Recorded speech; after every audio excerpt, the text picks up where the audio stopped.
Hello students, welcome to triple A bright academy. Students, हम अपनी weekly current affairs की series को continue करते हुए आज 26 अप्रैल से 1 मई तक के करंट अफेयर्स को डिस्कस करेंगे। सभी इंपॉर्टेंट पॉइंट्स को सही से कवर करने की कोशिश करेंगे, लेकिन अगर आप हमसे जुड़े रहना चाहते हैं, do subscribe our channel and press the bell icon. Okay, start करने से पहले फिर से आपको रिकॉल करा दूं कि हर न्यूज के साथ मैं कुछ क्वेश्चंस पूछने की कोशिश करूंगा। आप कमेंट सेक्शन में उनका आंसर करने की कोशिश कीजिएगा। तो स्टार्ट करते हैं पहली न्यूज के साथ। तो पहली न्यूज है कि हमारे पास टाइम्स हायर एजुकेशन जो एक ग्रुप है उसकी तरफ से हमारे पास इंपैक्ट रैंकिंग्स 2020 एक आया है, जिसमें यूनिवर्सिटीज को रैंकिंग दी गई है। तो 766 यूनिवर्सिटीज को यहाँ पर एक तरह से कंसिडरेशन में लिया गया था, जिसमें से हमारे पास आईआईटी खड़गपुर ने among the Indian universities top rank achieve किया है। सो वर्ल्ड वाइड जो आईआईटी खड़गपुर का जो रैंक है दैट इज 57th। जी हाँ, याद रखेंगे, आईआईटी खड़गपुर का जो वर्ल्ड वाइड रैंक है दैट इज 57th। और इस पूरी रिपोर्ट को जो वर्ल्ड वाइड टॉप किया है वो किसने किया है? हमारे पास यूनिवर्सिटी ऑफ ऑकलैंड ने, जो कि न्यूजीलैंड में है। तो ये दो इंपॉर्टेंट पॉइंट्स है, फर्स्ट रैंक और इंडियन इंस्टीट्यूट ऑफ खड़गपुर का रैंक आप याद रखेंगे।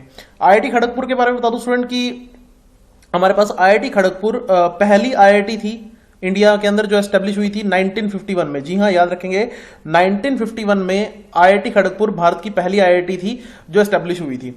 ओके, चलिए मैं आईआईटी से रिलेटेड एक क्वेश्चन पूछ लेता हूं, आप कमेंट सेक्शन में आंसर करने की कोशिश कीजिएगा। आईआईटी खड़गपुर ने अभी कोरोना वायरस के चलते जो हमारे पास पेशेंट्स हैं उनको बिना कॉन्टैक्ट किए हमारे पास एक फैसिलिटीज और जो असेंशियल सर्विस है वो डिलीवर करने के लिए एक रोबोट बनाया है जिसका नाम है वॉर्डबॉट। उस हमारे पास रोबोट का नाम क्या है? वॉर्डबॉट। तो आप ये मुझे कमेंट सेक्शन में कमेंट करके बताइए कि कौन सी आईआईटी ने वॉर्डबॉट नाम से असेंशियल सर्विस डिलीवर करने के लिए एक रोबोट बनाया है वॉर्डबॉट के नाम से। WARDBOT, वॉर्डबॉट के नाम से किस आईआईटी ने हमारे पास एक रोबोट को हमारे पास बनाया है? ओके, करेक्ट आंसर देख लेते हैं। करेक्ट आंसर है आईआईटी रोपड़। जी हाँ, आईआईटी रोपड़ ने वॉर्डबॉट नाम से ये रोबोट बनाया है। चलिए जी, आगे चलते हैं। नेक्स्ट हमारे पास ओके नेक्स्ट ई कार्यालय application launch by CISF. CISF ने स्टूडेंट एक हमारे पास एप्लीकेशन लॉन्च की है जिसका नाम है ई कार्यालय। CISF mean central industrial security force.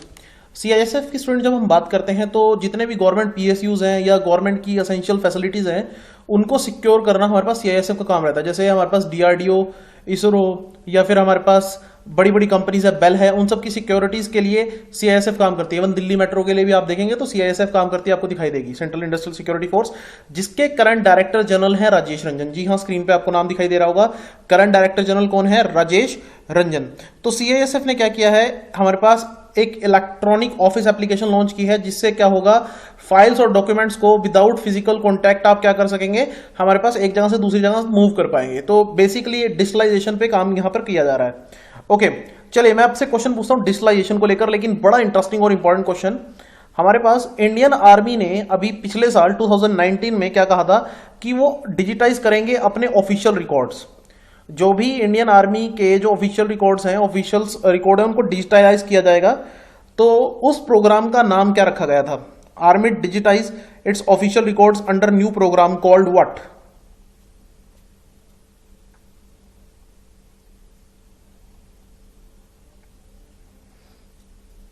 Okay, correct answer देख लेते हैं। करेक्ट आंसर है student oasis.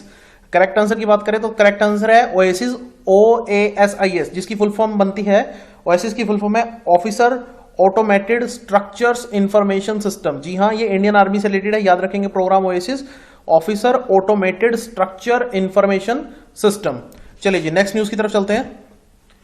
Okay, next news हमारे पास चाइना से रिलेटेड है। ताइवान 1 और उसका लोगो हमारे पास रिलीज किया गया है। अब देखिए स्टूडेंट, पहली बात तो आपको पता होना चाहिए कि चाइना की जो स्पेस एजेंसी है that is known to be China national space administration, CNSA। तो ये हमारे पास मार्स के लिए एक मिशन लॉन्च करने जा रहे हैं। देखिए अभी तक हमारे पास चाइना सक्सेसफुली मार्स के को लेकर कोई भी सक्सेसफुल मिशन एग्जीक्यूट नहीं कर पाया। अभी तक जो हमारे पास स्पेस एंटिटीज हैं जो मार्स को लेकर सक्सेसफुल मिशन टैकल कर पाई हैं, वो एक तो है हमारे पास, अगर हम बात करें रशिया, यूएस, इंडिया, और हमारे पास अगर हम बात करें यूरोपियन यूनियन, तो ये सब ऑलरेडी कंडक्ट कर पाए हैं। लेकिन अब चाइना हमारे पास एक नई एंटिटी बनने जा रहा है, अगर सक्सेसफुल सब कुछ रहता है, जो मार्स के रिगार्डिंग सक्सेसफुल मिशन को एग्जीक्यूट करेगा। तो सीधा सीधा क्वेश्चन आपसे पूछा जा सकता है एग्जाम में कि CNSA का जो नया मार्स एक्सप्लोरेशन मिशन है उसका नाम बता दीजिए, दैट इज ताइवान 1। ओके, चलिए जी, अगर हम बात करें इस साल 2020 में 2 और मिशन हैं जो लॉन्च किए जाना तय हुआ है मार्स को लेकर। नासा का मिशन है प्रिजर्वेंस, स्क्रीन पर आप देख सकते हैं, प्रिजर्वेंस मार्स 2020 रोवर। और यूनाइटेड अरब एमिरेट्स भी यहां पर स्टूडेंट एक मिशन लॉन्च करेगा जिसका नाम होगा होप मार्स ऑर्बिटर। जी हां, तो ये एक बड़ा इंटरेस्टिंग क्वेश्चन बन जाता है कि होप मार्स ऑर्बिटर मिशन हमारे पास कौन सी कंट्री का एक मिशन है जिसको 2020 में एग्जीक्यूट किया जाएगा, होपफुली अगर सब कुछ सही रहता है। देखिए अभी 2020 में कोरोना वायरस के चलते काफी सारे प्रोजेक्ट्स डिले भी हो सकते हैं, लेकिन अभी तक जो रिपोर्ट्स हमें मिली हैं उसके अकॉर्डिंग मैं आपको बता रहा हूं यहां पर। तो आप याद रखेंगे कि हमारे पास जो ये मिशन जो है वो है यूनाइटेड अरब एमिरेट्स का। देखिए मार्स को लेकर स्टूडेंट्स हम बात करें, बड़ा ही इंटरेस्टिंग प्लेनेट है, second smallest planet after mercury. हमारे सोलर सिस्टम में सेकंड स्मॉलेस्ट प्लेनेट है मरकरी के बाद।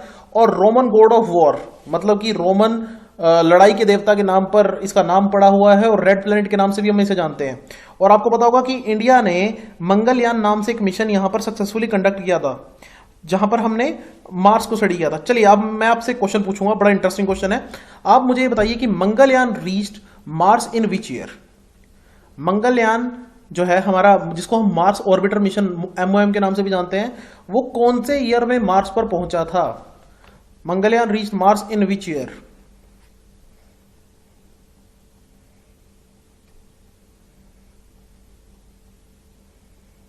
ओके, करेक्ट आंसर देख लेते हैं। बिल्कुल सिंपल सा क्वेश्चन था हमारे पास, आंसर है 2014, सितंबर 2014 में मंगलयान मार्स पर पहुंचा था। पहले ही कैंपेन में इंडिया ने सक्सेसफुली हमारे पास अपना जो कैंपेन था मंगलयान उसको सक्सेसफुली अकम्प्लिश किया था। ओके, नेक्स्ट क्वेश्चन की तरफ चलते हैं।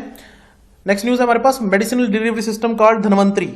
आपको स्टूडेंट पता होगा कि धन्वंतरी एक हिंदू माइथोलॉजिकल गॉड है, एक गॉड कंसिडर किया जाता है धन्वंतरी को। तो उनके नाम पर असम गवर्नमेंट ने एक स्कीम लॉन्च की है जिसमें क्या किया जाएगा, जो मेडिसिन लोकली अनअवेलेबल रहती हैं उनको पेशेंट्स के घरों पर ही डिलीवर किया जाएगा। तो एक क्वेश्चन तो मेरे पास ये हो गया कि आप ये मुझे बताइए कि धन्वंतरी नाम से हमारे पास मेडिसिन डिलीवरी सिस्टम कौन सी स्टेट ने लॉन्च किया? So that is Assam. Okay, लेकिन एक यहां पर इंटरेस्टिंग और इंपॉर्टेंट इंफॉर्मेशन और मैं आपको देना चाहूंगा। सेंट्रल गवर्नमेंट ने भी स्टूडेंट आप याद रख सकते हैं अपने लिए और अपने दोस्तों के लिए, अपनी फैमिली के लिए, कि सेंट्रल गवर्नमेंट की तरफ से एक ऐप लॉन्च की गई है, जन औषधि सुगम ऐप। इसके थ्रू असेंशियल मेडिसिन जो हैं वो घर पर ही डिलीवर की जाएंगी। जी हाँ, ये कोरोना वायरस के टाइम पर ये हमारे पास ऐप आई है, जन औषधि सुगम ऐप। असेंशियल मेडिसिन घर पर डिलीवर की जाएंगी, और ये जो लोग असेंशियल मेडिसिन को डिलीवर करेंगे इनको स्वास्थ्य के सिपाही का नाम दिया गया है। Okay, so that is done by central government. Central government की ऐप है, आप सब लोग इस ऐप को यूज कर सकते हैं। चलिए मैं आपसे क्वेश्चन पूछूंगा मेडिसिन को लेकर ही। आप मुझे, सेंट्रल गवर्नमेंट की स्कीम ऑलरेडी ऑन गोइंग है अमृत के नाम से, AMRIT, अमृत स्कीम। अमृत स्कीम की आप मुझे जल्दी से फुल फॉर्म कमेंट सेक्शन में बताइए, जरा कमेंट करके। अमृत स्कीम की फुल फॉर्म आप मुझे कमेंट सेक्शन में कमेंट करके बताइए।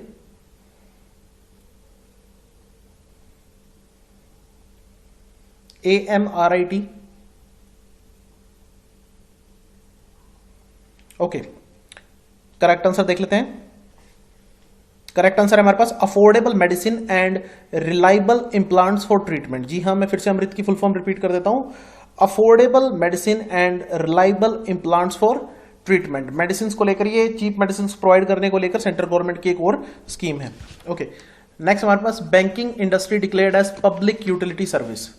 देखिए बड़ी इंटरेस्टिंग न्यूज है स्टूडेंट कि मिनिस्ट्री ऑफ लेबर और एम्प्लॉयमेंट ने क्या कहा है कि बैंकिंग सर्विसेज को हम पब्लिक यूटिलिटी सर्विस में डाल रहे हैं अगले 6 महीने तक। ये अक्टूबर 21 तक ये हमारे पास इस सर्विस में देखने को मिलेगी। हमारे पास बैंकिंग इंडस्ट्री जो है पब्लिक यूटिलिटी सर्विस में आपको देखने को मिलेगी। अब इससे फायदा क्या होगा? देखिए स्टूडेंट, अगर आप न्यूज़पेपर वगैरह पढ़ते हो और थोड़ा सा भी करंट के लिंक में रहते हो तो आपने देखा होगा कि जो बैंक एम्प्लॉयज हैं वो लगातार हड़ताल पे जाते रहते हैं। काफी बार उन्हें आप देखेंगे कि दे डिक्लेयर्ड हड़ताल ओवर द वेरियस इश्यूज। उन्हें गवर्नमेंट के काफी सारे प्रोग्राम से प्रॉब्लम रहती है, तो उससे क्या होता है कि आम जनजीवन जो है वो बहुत बुरी तरह से उसके ऊपर असर पड़ता है। तो समझने वाली बात यहाँ पे ये है स्टूडेंट कि जो बैंक एम्प्लॉयज हैं अब वो हड़ताल नहीं कर पाएंगे क्योंकि उनको पब्लिक यूटिलिटी सर्विस के अंडर डाल दिया गया है। जी हां, ये हमारे पास एक ऐसा सिस्टम होता है जब किसी सर्विस को इसमें डाल दिया जाता है तो वो लोग स्ट्राइक पर नहीं जा सकते, अपनी सर्विसेज को बंद नहीं कर सकते in that given period. Okay, तो ये बड़ा इंटरेस्टिंग चीज यहां पे रही है। अगर मैं बात करूं student paper point of view से, तो आप याद रखेंगे हमारे पास इंडियन बैंक्स की एक बहुत इंपॉर्टेंट एसोसिएशन है, that is known to be Indian banking association, IBA के नाम से हम इसे जानते हैं। और आप चेयरमैन का नाम याद रखेंगे। बैंक्स जो इंडियन बैंक्स के इस मेन एसोसिएशन है उसके चेयरमैन है मिस्टर रजनीश कुमार, जो कि स्टेट बैंक ऑफ इंडिया के चेयरमैन भी हैं। तो ये एक इंपॉर्टेंट पॉइंट। चलिए बैंकिंग सेक्टर से रिलेटेड एक क्वेश्चन पूछ लेता हूं, बड़ा अच्छा सा क्वेश्चन है। आप कमेंट सेक्शन में, अच्छा और आसान बिल्कुल, आप कमेंट सेक्शन में रिप्लाई करने की कोशिश कीजिएगा। पहला बैंक जिसने एक भारत में क्रेडिट कार्ड लॉन्च किया, first bank to launch credit card in India.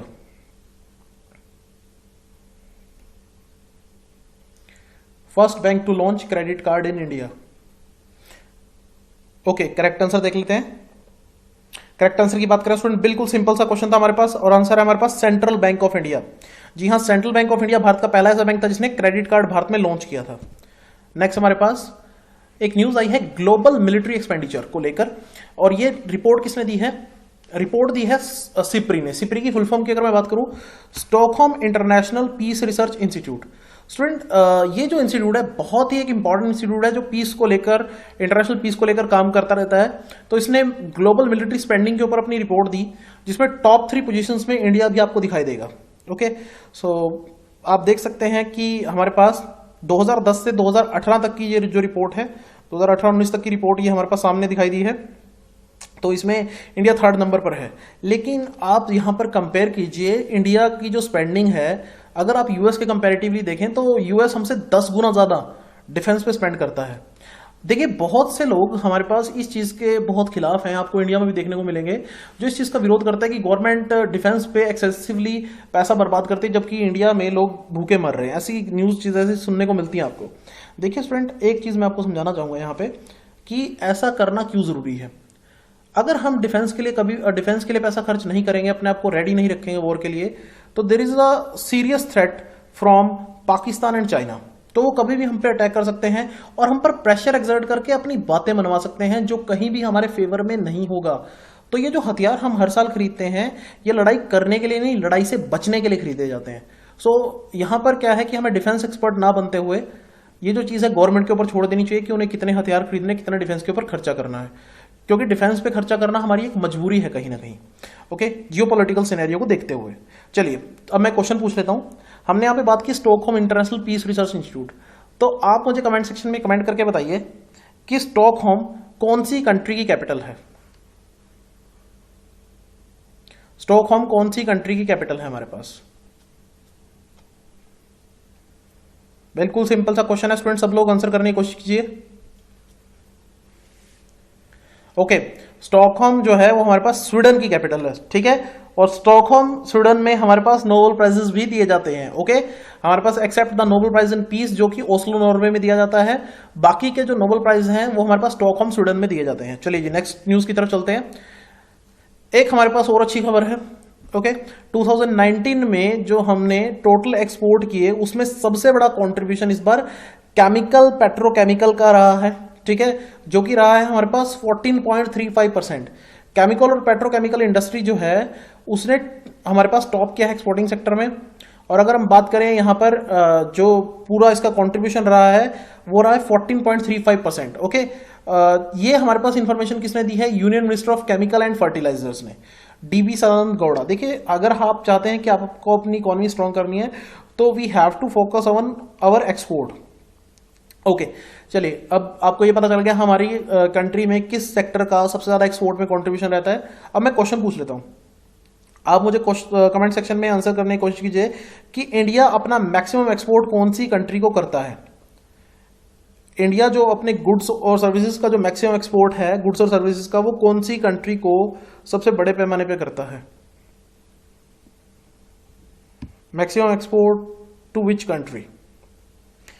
Okay, बिल्कुल सिंपल सा क्वेश्चन था, सिंपल आंसर है हमारे पास, दैट इज यूएसए। जी हाँ, यूएसए। इंडिया अपने जो भी गुड्स और सर्विस का एक्सपोर्ट है मैक्सिमम यूएसए को करता है, ये आप चीज याद रखेंगे। Next, international carbonyl disaster remembrance day. देखिए स्टूडेंट, ये ह्यूमन हिस्ट्री के वन ऑफ द डेंजरस और सबसे यूं कहूं भयंकर न्यूक्लियर डिजास्टर में से एक है, न्यूक्लियर पावर डिजास्टर में से एक है। हमारे पास क्या हुआ था कि यहां पर सोवियत यूक्रेन में हमारे पास कार्बोनिल जो न्यूक्लियर पावर प्लांट था वहां से रेडिएशन की लीकेज हो गई थी। बहुत बड़े लेवल पर, और 8.4 मिलियन लोगों को जो कि बेलारूस, यूक्रेन और रशिया में थे वो रेडिएशन की चपेट में आ गए थे। और ये रेडिएशन सिमिलर थी हिरोशिमा एटॉमिक बॉम्ब की, जो कि 1945 में। आप समझ सकते हैं कि ये कितना खतरनाक हमारे पास एक डिजास्टर था यहाँ पे। देखिए, समझाने की कोशिश करता हूँ स्टूडेंट, न्यूक्लियर पावर आज की डेट में हमारे इंडिया के लिए बहुत जरूरी बनती जा रही है, क्योंकि इंडिया में एनर्जी की डिमांड लगातार बढ़ती जा रही है। इंडिया में आपको लगातार इलेक्ट्रिसिटी ज्यादा चाहिए, उसकी डिमांड डेली बेसिस पे बढ़ रही है, तो उसको फुलफिल करने के लिए इंडिया न्यूक्लियर पावर प्लांट्स की तरफ आगे बढ़ रहा है। लेकिन न्यूक्लियर पावर प्लांट्स में एक बहुत बड़ा खतरा ये है, रेडिएशन की लीकेज। तो अगर रेडिएशन की लीकेज होती है स्टूडेंट, तो ये कैंसर कॉजिंग होती है। आपको बता दूं कि किसी को अगर लेट से कोई पावर प्लांट है लेट से एक्स एरिया में, उस एरिया के आसपास के लोगों को हमेशा खतरा बना रहेगा रेडिएशन लीकेज का।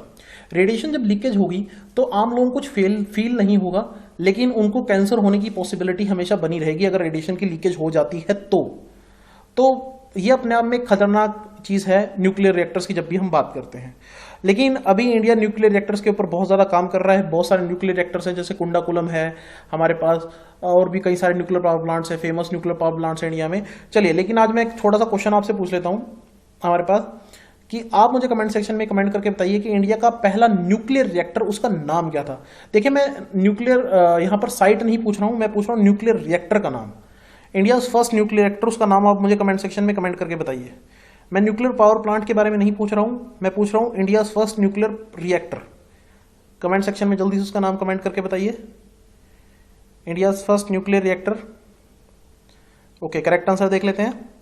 करेक्ट आंसर है स्टूडेंट अप्सरा। जी हाँ, इंडिया का जो पहला न्यूक्लियर रिएक्टर था उसका नाम था अप्सरा।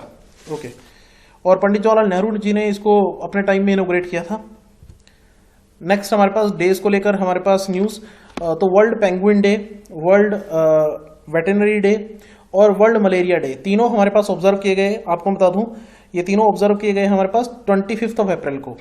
सो पेंगुइन हमारे पास आप समझ सकते हैं एक एंडेंजर्ड स्पीसीज में से एक है। International union IUCN, international union for conservation of nature, इसने इसको रेड लिस्ट में रखा हुआ है। तो ये वो ऑर्गेनाइजेशन है जो एंडेंजर्ड स्पीसीज के बारे में बताती है, जो विलुप्त होने के गार पे जो स्पीसीज हैं उनके बारे में, प्रजातियों के बारे में कौन बताता है? IUCN।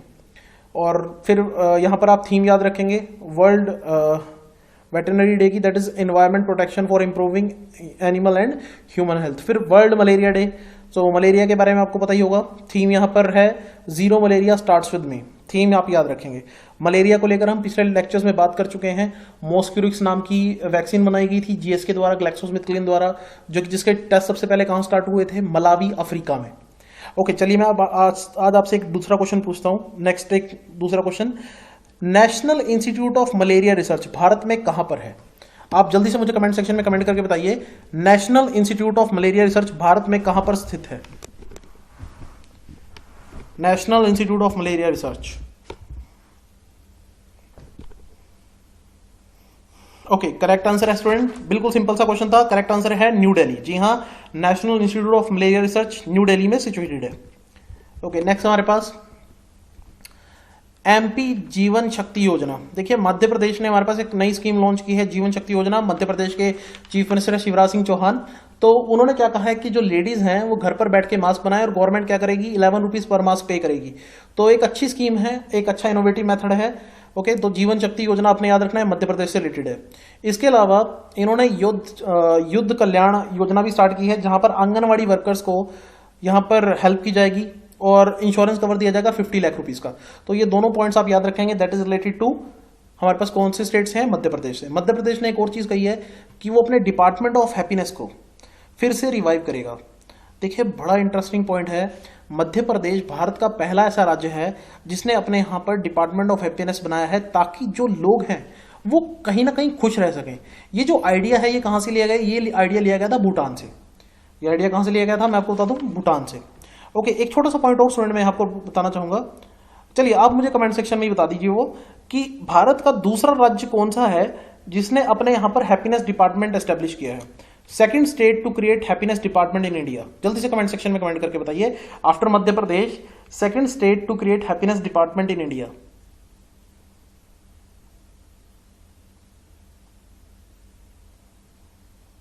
ओके, करेक्ट आंसर देख लेते हैं। करेक्ट आंसर है स्टूडेंट आंध्र प्रदेश। जी हाँ, Andhra Pradesh second state to create happiness department in India. Next हमारे पास student King George medical university KGMU Lucknow, ये भारत का पहला हमारे पास गवर्नमेंट हॉस्पिटल बना है जहां पर CPT ट्रीटमेंट दिया जा रहा है कोरोना वायरस के पेशेंट्स को। यहां पर अगर हम बात करें that is related to plasma therapy. यहां पर क्या होता है स्टूडेंट, जो पेशेंट रिकवर कर चुके हैं, जिनको पहले कोरोना वायरस हुआ था और जो रिकवर कर चुके हैं, तो हो सकता है उनकी बॉडी में इम्यूनिटी आ गई हो, जिसको हम हिंदी में बोलते हैं प्रतिरोधक क्षमता। तो उनसे हमारे पास प्लाज्मा लिया जाता है, उनके ब्लड से प्लाज्मा लिया जाता है और इस प्लाज्मा को हमारे पास क्या किया जाता है, जो कोरोना वायरस इन्फेक्टेड पेशेंट है उनमें ट्रांसफ्यूज किया जाता है, उनके ब्लड में हमारे पास ट्रांसफ्यूज किया जाता है बेसिकली। तो हो सकता है कि वो जो कोरोना से इन्फेक्टेड पेशेंट है उसको रिकवर करने में हेल्प कर सके। अभी ऐसी कोई कंफर्मेशन नहीं है कि ये बिल्कुल सक्सेसफुल रहेगा, 100% सक्सेसफुल है, लेकिन इसके यहाँ पर एक तरह से आप मान सकते हैं ट्रायल ऑन गोइंग है, ठीक है। और ये सब अप्रूव किसने किया है, Indian council of medical research ICMR ने। जी हाँ, याद रखेंगे Indian council of medical research. और Indian council of medical research के डायरेक्टर जनरल, ऑलरेडी मैं आपको इनका नाम पहले भी लेक्चर्स में बता चुका हूँ, याद रखेंगे, Balram Bhargava. Indian council of medical research के डायरेक्टर जनरल कौन है, बलराम भार्गवा। चलिए आपसे मैं क्वेश्चन पूछता हूं, आप कमेंट सेक्शन में फिर से आंसर करने की कोशिश कीजिएगा। क्वेश्चन मेरा है कि ब्लड ग्रुप किस हमारे पास रिसर्चर ने डिस्कवर किए थे, कि हमारे पास ABO नाम से ब्लड ग्रुप होते हैं। So blood groups discovered by हुम, आप जल्दी से कमेंट सेक्शन में उनका नाम कमेंट करने की कोशिश कीजिएगा। Blood group discovered by whom.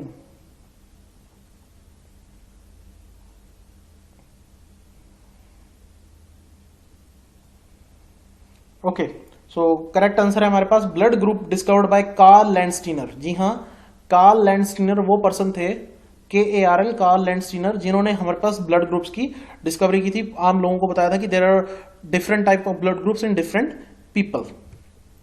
Okay, next हमारे पास first black hole merger of uneven mass observe.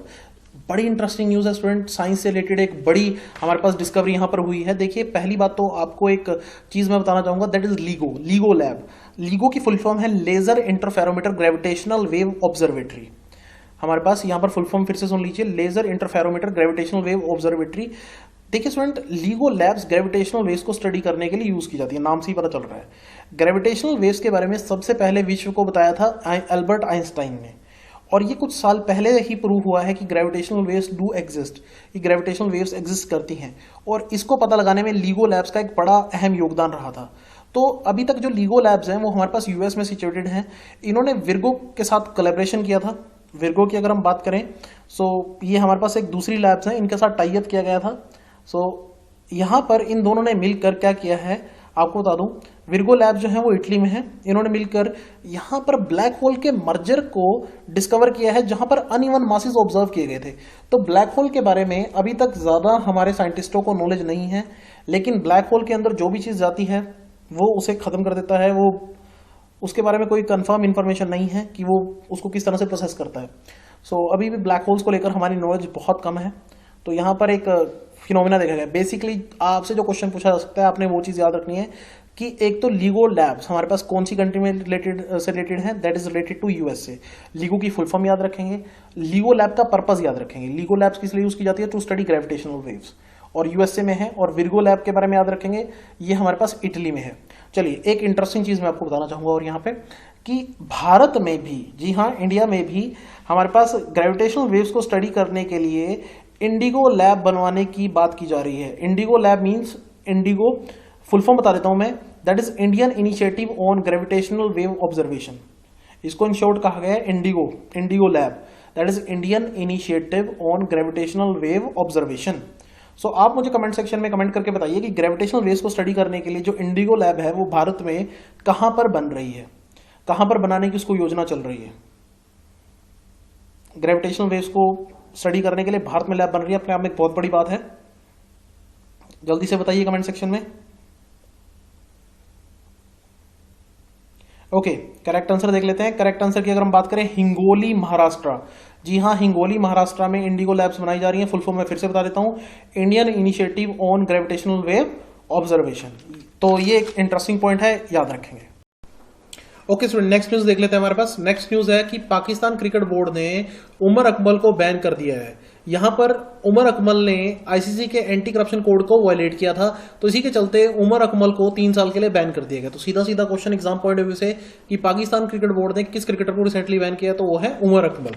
ICC की बात करें स्टूडेंट, तो क्रिकेट की रेगुलेटरी बॉडी है, क्रिकेट में सब कुछ कंट्रोल और रेगुलेट करती है। तो इसके करंट चेयरमैन आपको पता ही होगा, शशांक मनोहर है। ओके, इंडिया से हैं। चलिए आपसे मैं क्वेश्चन पूछ लेता हूं, आप कमेंट सेक्शन में मुझे कमेंट करके बताइए कि हमारे पास आईसीसी ने रिसेंटली बांग्लादेश के किस क्रिकेटर को 2 साल के लिए बैन किया है एंटी करप्शन कोड की वायलेशन को लेकर। बांग्लादेश के कौन से क्रिकेटर को बैन किया है 2 साल के लिए?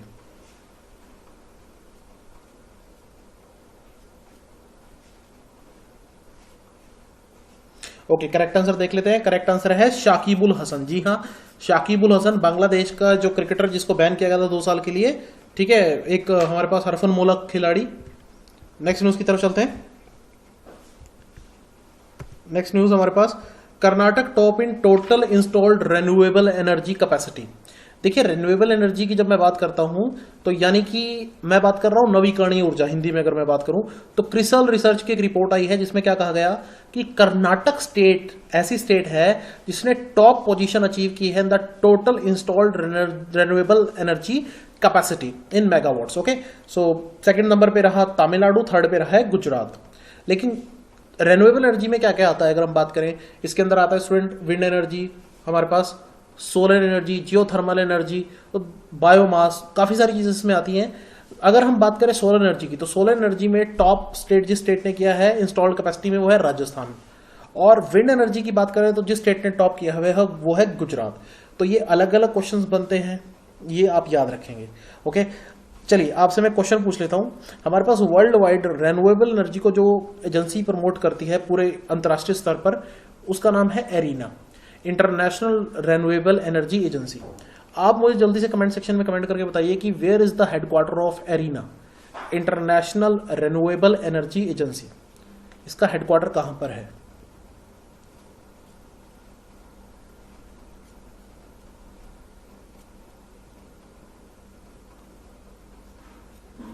Okay, international renewable energy agency का हेडक्वार्टर रेस्टोरेंट आबू धाबी में।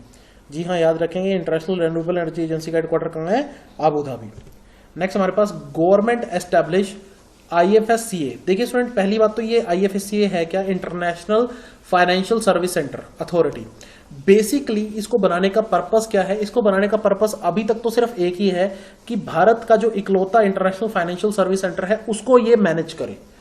अब भारत का पहला और इकलौता इंटरनेशनल फाइनेंशियल सर्विस सेंटर है कहां और उसका नाम क्या है? तो 2 क्वेश्चन हमारे पास हो गए। इंडिया का पहला IFSC, तो उसका नाम है गिफ्ट। गिफ्ट की फुल फॉर्म आप याद रखेंगे, Gujarat international finance tech city. पहला क्वेश्चन कवर हो गया। दूसरा क्वेश्चन, भारत का पहला IFSC यानी कि इंटरनेशनल फाइनेंशियल सर्विस सेंटर है कहां पर? सो यह है गांधीनगर, गुजरात में। बेसिकली स्टूडेंट इसके थ्रू होता क्या है, ये एक स्पेशल इकोनॉमिक जोन होता है जिसके अंदर हमारे पास इन्वेस्टमेंट होती है, बेसिकली जिसके थ्रू इन्वेस्टमेंट होती है। टू बी प्रिसाइज अगर मैं कहूं, सिर्फ इंडिया के इन्वेस्टर नहीं, वर्ल्ड के इन्वेस्टर्स इसके थ्रू पूरे वर्ल्ड में इन्वेस्टमेंट करते हैं। तो एक स्पेशल हमारे पास सिस्टम होता है। इंडिया का पहला IFSC, वर्ल्ड में सब जगह IFSC है, जैसे लंदन में है, दुबई में है, न्यूयॉर्क में है, लेकिन भारत का पहला IFSC है गिफ्ट, जो कि गांधीनगर, गुजरात में है। ये छोटा सा पॉइंट है, याद रखेंगे। ओके, नेक्स्ट हमारे पास Rajiv Kumar appointed as PESB chief. अब ये PESB क्या है? That is public enterprises selection board. My apologies, public enterprises selection board. इस बॉडी का काम क्या है? पब्लिक एंटरप्राइज सिलेक्शन बोर्ड का काम क्या है?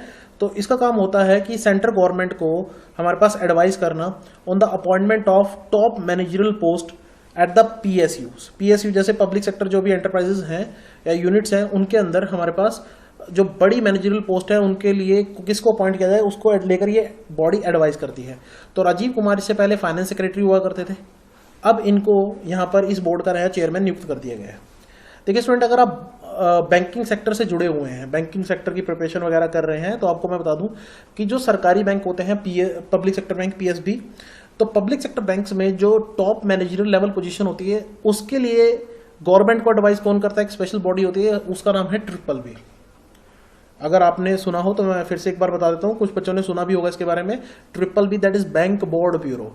ये हमारे पास गवर्नमेंट को एडवाइस करती है for the top managerial post in public sector banks.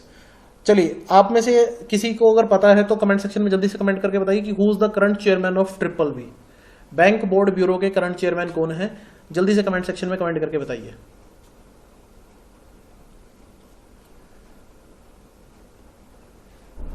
Okay, देख लेते हैं हमारे पास correct answer. So bank board bureau के जो करंट चेयरमैन हैं वो हैं भानु प्रताप शर्मा। जी हाँ, करंट चेयरमैन हैं भानु प्रताप शर्मा। नेक्स्ट हमारे पास सुरेश एन पटेल, इनको स्टूडेंट यहां पर विजिलेंस कमिश्नर नियुक्त किया गया है।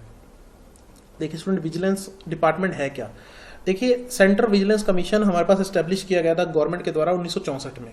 इसका काम था जो सेंट्रल गवर्नमेंट के और स्टेट के जो एम्प्लॉयज हैं उनको करप्शन करने से रोकना। बेसिकली जो हमारे पास बड़े लेवल के जो पोजीशन होल्डर हैं उनको करप्शन करने से रोकना विजिलेंस डिपार्टमेंट का काम रहता है। और इसमें सबसे बड़ी पोजीशन होती है चीफ विजिलेंस कमिश्नर की। याद रखेंगे, चीफ विजिलेंस कमिश्नर की अपॉइंटमेंट अभी रिसेंटली हुई थी और वो कौन है? Sanjay Kothari. Right now chief vigilance commissioner Sanjay Kothari, नाम आप याद रखेंगे। ओके, और सुरेश एन पटेल की अपॉइंटमेंट हुई है विजिलेंस कमिश्नर के रूप में। ओके, चलिए आप मुझे कमेंट सेक्शन में कमेंट करके बताइए कि सेंट्रल विजिलेंस कमिश्नर को अपॉइंट कौन करता है? वो appoint central vigilance commissioner.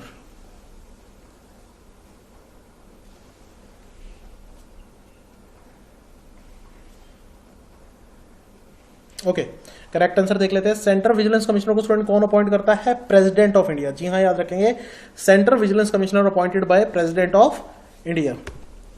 Next हमारे पास CWMA brought under the Jal Shakti ministry. देखिए, कावेरी वाटर मैनेजमेंट अथॉरिटी को जल शक्ति मंत्रालय के अंडर सेंट्रल गवर्नमेंट ले आई है। जल शक्ति एक नया मंत्रालय अभी बनाया गया था इस बार, और आपको बता दूं मैं कि जितने भी वाटर से रिलेटेड मेन इश्यूज हैं अब से वो जल शक्ति मिनिस्ट्री टैकल कर रही है।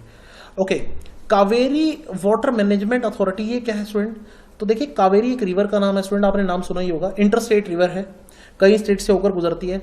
तो जब रिवर कई स्टेट से होकर गुजरती है तो उसके पानी को लेकर झगड़ा आपको हमेशा देखने को मिलेगा ही मिलेगा। पानी को लेकर झगड़ा हजारों साल से चलता आया है, आगे भी चलता रहेगा। तो ये एक इंटर स्टेट रिवर है। कौन कौन सी स्टेट से होकर बहती है, ये सबसे इंपॉर्टेंट क्वेश्चन होता है, क्योंकि जनरली एग्जामिनेशन में ये देखा गया है, एक ट्रेंड देखा गया है कि आपको रिवर का नाम देकर ये जनरली पूछा जाता है कि ये रिवर कौन कौन सी स्टेट से होकर बहती है। तो आपने याद रखना है, कर्नाटक, केरल, तमिलनाडु और पुडुचेरी, ये वो स्टेट्स हैं जहां से हमारे पास ये रिवर होकर बहती है। पहला पॉइंट तो आप ये याद रखेंगे। नेक्स्ट पॉइंट आपको मैं बता दूं कि जैसे हरियाणा पंजाब है, तो हरियाणा पंजाब में कौन सी रिवर को लेकर झगड़ा चलता है? रावी और ब्यास। रावी और ब्यास को लेकर हरियाणा और पंजाब में झगड़ा है। चलिए, आपसे मैं क्वेश्चन पूछता हूं, आप मुझे कमेंट सेक्शन में कमेंट करके बताइए कि महादाई रिवर को लेकर, इसके वाटर को लेकर कौन सी 3 स्टेट्स में झगड़ा है? महादाई रिवर हमारे पास एक इंपॉर्टेंट रिवर है साउथ में, तो मैंने आपको बता भी दिया। तो इसको लेकर कौन सी 3 स्टेट्स में झगड़ा है?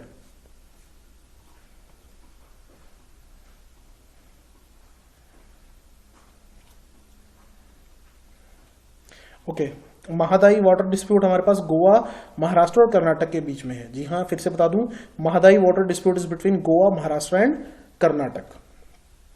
नेक्स्ट हमारे पास national infrastructure pipeline submitted report. देखिए, नेशनल इंफ्रास्ट्रक्चर पाइपलाइन हमारे पास जिसको चेयर कर रहे थे इकोनॉमिक अफेयर सेक्रेटरी अनातु चक्रवर्ती, इन्होंने अपनी रिपोर्ट फाइनेंस मिनिस्ट्री को हैंड ओवर कर दी है, जिसमें क्या इन्होंने कहा है कि अगले 5 साल में भारत को 111 लाख करोड़ रुपीस की इन्वेस्टमेंट की रिक्वायरमेंट रहेगी। इतनी बड़ी इन्वेस्टमेंट भारत को चाहिए होगी अलग अलग सेक्टर्स में, लाइक एनर्जी में, रोड्स में, अर्बन में, रेलवे में। लेकिन सबसे ज्यादा इन्वेस्टमेंट की रिक्वायरमेंट कहाँ होगी? ये रहेगी हमारे पास एनर्जी सेक्टर में, जैसा कि थोड़ी देर पहले हमने एनर्जी को लेकर बात भी की थी। चलिए, आप मुझे स्टूडेंट कमेंट सेक्शन में कमेंट करके बताइए कि ये सब इसलिए हो रहा है कि गवर्नमेंट चाहती है हमारी इकोनॉमी को $5 ट्रिलियन की इकोनॉमी में कन्वर्ट किया जाए। तो गवर्नमेंट ने कौन से ईयर को टारगेट किया है to become $5 trillion economy? $5 trillion economy बनाने के लिए कौन से ईयर को टारगेट किया जा रहा है?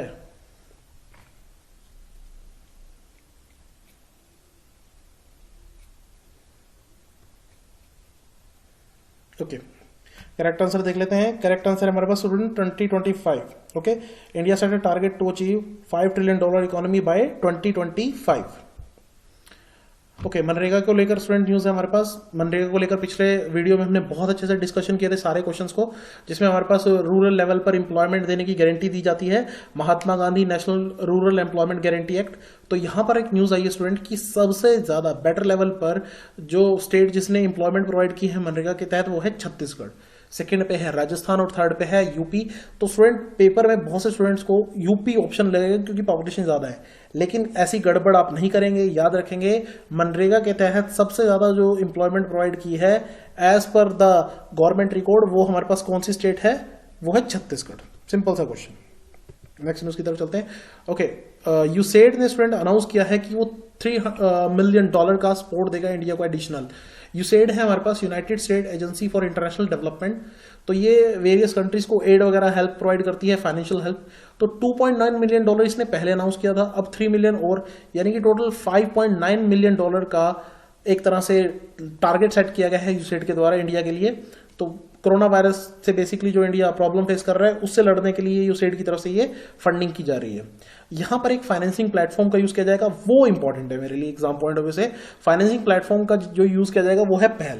तो इसकी फुल फॉर्म आप याद रखेंगे, partnership for affordable health care access and longevity. Okay, ये एक छोटा सा पॉइंट है जो आपको याद रखना पड़ेगा एग्जामिनेशन पॉइंट ऑफ व्यू से। ओके, नेक्स्ट हमारे पास स्टूडेंट, इंडिया रैंक 53rd इन बजट ट्रांसपेरेंसी। ओके, तो यहां पर एक रिपोर्ट आई है, रिपोर्ट किसी तरफ से आई है? इंटरनेशनल बजट पार्टनरशिप की तरफ से, आईबीपी की तरफ से रिपोर्ट आई है कि बजट में कितना हमारे पास ट्रांसपेरेंसी रहती है उसको लेकर। तो इंडिया का रैंक रहा है 53rd, वर्ल्ड वाइड इंडिया का रैंक रहा है 53rd। 117 नेशंस में ये सर्वे कंडक्ट किया गया था, टॉप किया है न्यूजीलैंड ने। तो दो चीजें फिर से वही, एक तो आप इंडिया का रैंक याद रखेंगे और ये याद रखेंगे किसने टॉप किया है, that is by New Zealand. India का जो स्कोर रहा वो मोर देन एवरेज है ऑल दो, लेकिन इसमें और इंप्रूवमेंट की जरूरत है। तो आईबीपी का जो हेडक्वार्टर है वो कहाँ है? वो है Washington DC, US. Okay, budget तो हम आम लैंग्वेज में यूज कर लेते हैं, लेकिन हमारे कॉन्स्टिट्यूशन में बजट की बजाय कौन सा वर्ड यूज किया गया है? Annual financial statement. तो जल्दी से आप कमेंट सेक्शन में मुझे कमेंट करके बताइए कि एनुअल फाइनेंशियल स्टेटमेंट को कौन से कॉन्स्टिट्यूशन के आर्टिकल में डिफाइन किया गया है? एनुअल फाइनेंशियल स्टेटमेंट को कौन से आर्टिकल में डिफाइन किया गया है of the constitution?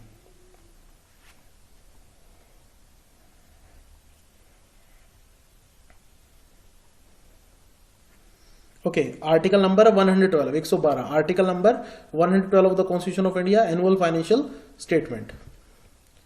Okay, next news है हमारे पास student, Manipur doctor conferred with order of the rising sun. तो मणिपुर के डॉक्टर को यहाँ पर एक अवार्ड दिया गया है जापान की तरफ से। Order of the rising sun कौन सी गवर्नमेंट की तरफ से दिया जाता है? जापान की तरफ से। TD सिंह इनका नाम हमारे पास। इन्होंने स्टूडेंट ऑर्गेनाइज की थी 70th anniversary of battle of Imphal. देखिए, बैटल ऑफ इम्फॉल हुई थी हमारे पास ब्रिटिशर्स के बीच में और जापानीज के बीच में। आपको बताना चाहिए during the second world war Britishers और जापानीज एक दूसरे के खिलाफ लड़ रहे थे, अलाइड एंड एक्सिस फोर्सेस। तो एक तरह से ये बर्मा के ऊपर अटैक करते हैं जापानीज, जिसको आज की डेट में हम म्यांमार बोलते हैं। सो उसको कब्जे में भी ले लेते हैं ऑल दो।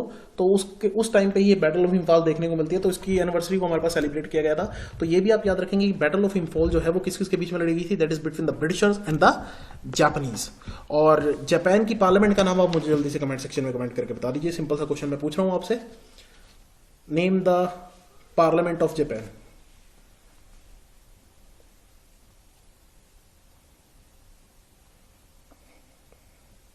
ओके, सिंपल सा क्वेश्चन आंसर है डाइट। जी हाँ, आप याद रखेंगे जापान की पार्लियामेंट का नाम है डाइट।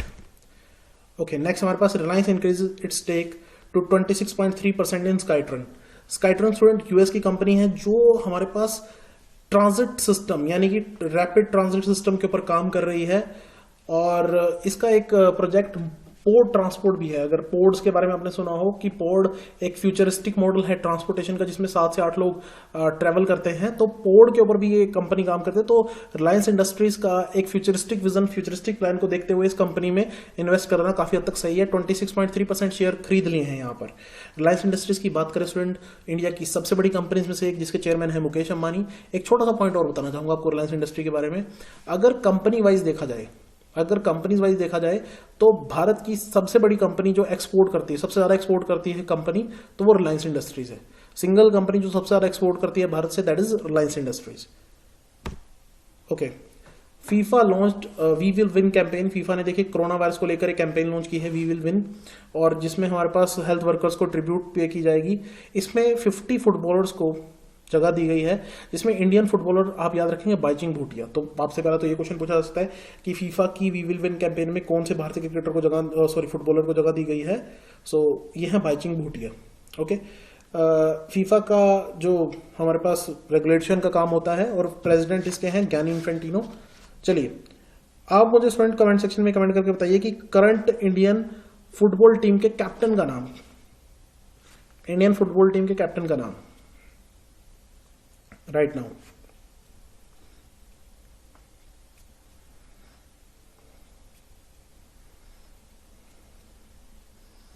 तो इंडियन टीम के फुटबॉल कैप्टन का नाम स्टूडेंट सुनील छेत्री। बिल्कुल सिंपल सा क्वेश्चन, सुनील छेत्री।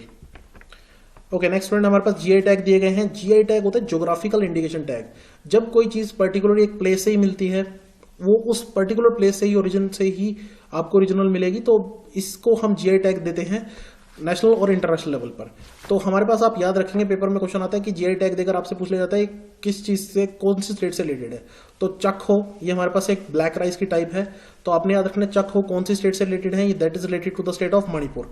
फिर गोरखपुर फेमस जगह है, तो वहां से टेराकोटा हमारे पास centuries old tradition art form है, उसको भी हमारे पास जगह दी गई है जीआई टैग में। लेकिन सबसे इंपॉर्टेंट है हमारे पास कोविलपट्टी कड़ई मिठाई। तो कड़लाल मिठाई ये हमारे पास एक पीनट कैंडी है जो कि मैन्युफैक्चर होती है तमिलनाडु में। तो इन तीनों को यहाँ पर जीआई टैग दिया गया है गवर्नमेंट के द्वारा, आप याद रखेंगे। और पहला भारत में जो जीआई टैग दिया गया था वो दिया गया था दार्जिलिंग टी को। जी हाँ, 2004 में पहला जीआई टैग दार्जिलिंग टी को दिया गया था। चलिए आप मुझे कमेंट सेक्शन में स्टूडेंट ये कमेंट करके बताइए कि इंटरनेशनल लेवल पर जीआई टैग कौन सी ऑर्गेनाइजेशन देती है। इंटरनेशनल लेवल पर जीआई टैग कौन सी ऑर्गेनाइजेशन के द्वारा दिया जाता है।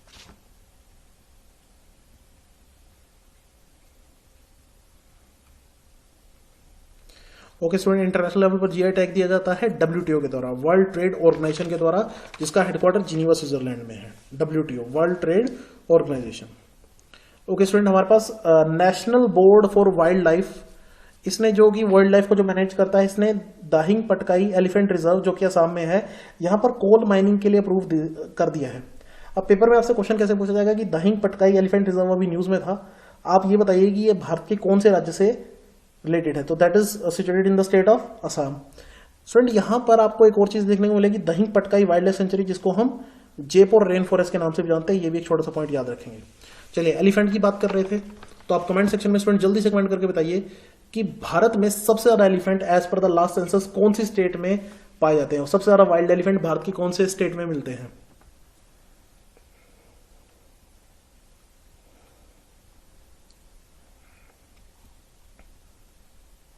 ओके, करेक्ट आंसर देख लेते हैं। भारत के सबसे ज्यादा एलिफेंट कौन सी स्टेट में मिलते हैं, that is in the state of Karnataka. Okay student, last news for the day. तो नासा ने अपना जो हेलीकॉप्टर मिशन है, जो मार्स हेलीकॉप्टर है, उसका नाम रख दिया है और इंजेनुटी, इसको नाम देने के लिए हमारे पास कंपटीशन जीता था इंडियन ओरिजिन की गर्ल वेनिजी रूपानी ने। देखिए स्टूडेंट, आपको अभी थोड़ी देर पहले हमने बात की थी कि एक प्रिजर्वेंस नाम से एक मिशन भी जाएगा और उसके साथ एक हेलीकॉप्टर भी होगा इंजेनुटी नाम से। ये नासा का जो मिशन है मार्स को लेकर, उसके लेकर ये दोनों नाम हैं, ये आप याद रखेंगे। तो मार्स के बारे में अभी थोड़ी देर पहले भी बात की थी, रेड प्लेनेट, और यहां पर आप याद रखें कि नासा का जो मिशन है वो और ज्यादा बड़े लेवल पर मार्स को एक्सप्लोर करने का है। मार्स के बारे में एक और पॉइंट मैं बता देता हूं, मार्स के दो हमारे पास मून है, फेबोस एंड डाइमोस। फेबोस और डाइमोस, ये दो मून हैं, दोनों के नाम आप याद रखेंगे। तो आशा करता हूं आपको सब अच्छे से समझ आया होगा। अगर आप हमसे जुड़े रहना चाहते हैं, do subscribe our channel and press the bell icon. Thank you, have a nice day.